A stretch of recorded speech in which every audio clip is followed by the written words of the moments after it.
le petit conte du jour.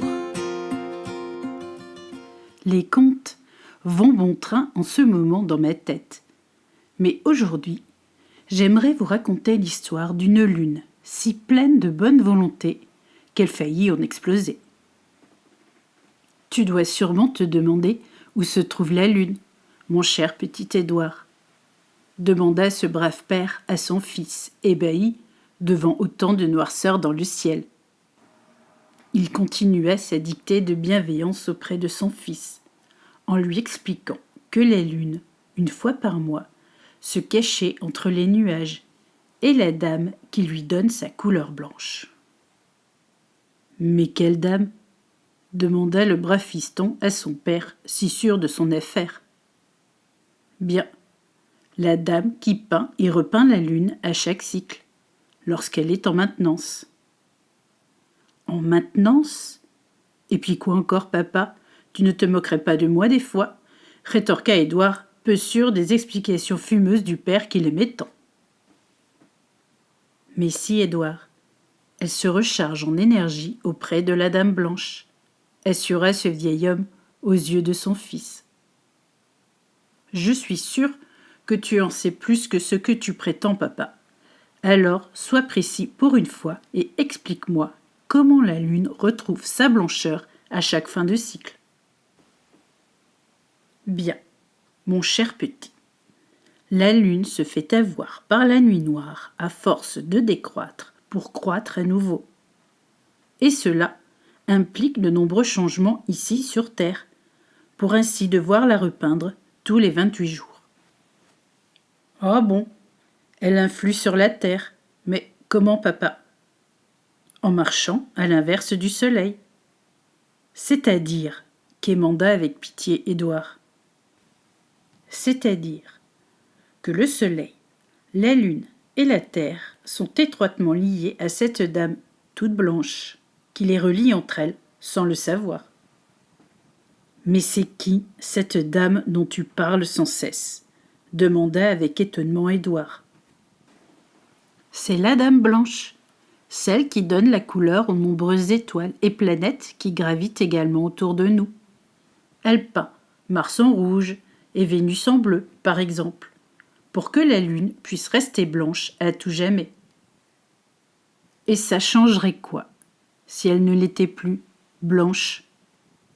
Bien, la terre deviendrait grise et sans eau, tandis que le soleil serait noir de honte à force de chercher sa sœur la lune. Mais enfin, papa, c'est quoi ce truc avec le blanc de la lune ? Tu ne sais pas cela, fiston ? Bah non, j'ai pas appris cette histoire-là à l'école. Eh bien, c'est dommage, car la lune t'aurait informé que le jour où la paix reviendrait sur Terre, elle irait marcher avec grâce sous le soleil éclatant de la lune du renouveau, pour amener la blanche colombe au sommet du mont qui permet d'observer notre monde. Il est où ce mont, papa ? Là-bas, au-dessus des vieilles montagnes vosgiennes, lorsque Sainte-Odile se prit la peine d'amener la lumière aux yeux de ceux qui ne voyaient rien. Sainte-Odile, c'est qui celle-là ? Encore une dame qui peint la lune ? Demanda dépité Édouard face à autant de mystères à la fois. Non, Odile a pour vérité d'ouvrir les yeux aux malvoyants, tout comme la lune lorsque la dame blanche la cache sous son voile de mort cyclique pour mieux la repeindre du blanc du renouveau. Ainsi, les couleurs des autres astres resteront sublimées de la présence de cette dernière autour d'une terre bien trop muette pour ne rien voir du tout. Alors, fiston, tu as compris l'idée du renouveau du monde, en prime time d'une lune pleine, prête à exploser de douleur si paix n'y fait pas son apparition sur le monde des mauvais jours actuels. Bien, pas vraiment. Car elle arrive par où, Madame la Paix ? Parce que je présume que c'est une dame, vu ton histoire, était dame en pagaille, interrogea encore Édouard. Tout à fait, tu as raison. Madame la Paix arrive avec la pleine lune du jour pour annoncer que le mont de Dame Odile aura su lui redonner la vue sur sa destinée. Et tu vas la voir, toi aussi, lorsque tu auras entendu les annonces bien particulières de la terre au passage du soleil d'été à celui de l'automne. Ah, et je vais le voir comment ? Demanda, encore une fois de plus étonné par les paroles de son père, Édouard.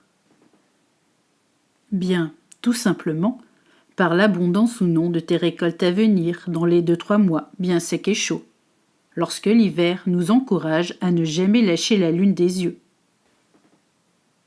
Ainsi, Dame Odile et Dame Paix iront avec la terre, le soleil et la lune marcher sur les plates-bandes de la guerre pour laisser libre cours aux bonnes récoltes du renouveau, pour ceux qui auront planté les bonnes graines. Et les tiennes de graines, elles sont comment, papa ? Demanda presque effrontément le jeune innocent de la nature et de son fonctionnement.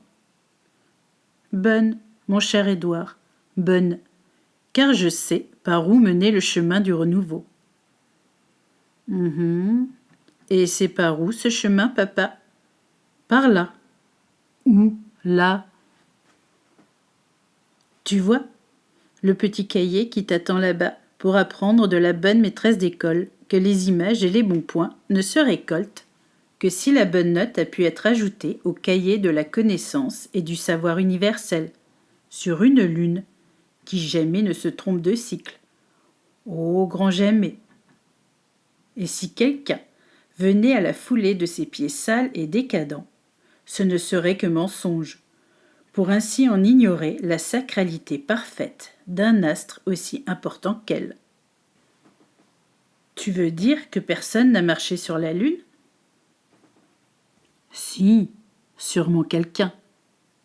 Mais celui-là est bien trop discret pour se pavaner ainsi d'une forfaiture ignoble, si elle en venait à perdre ses couleurs de paix.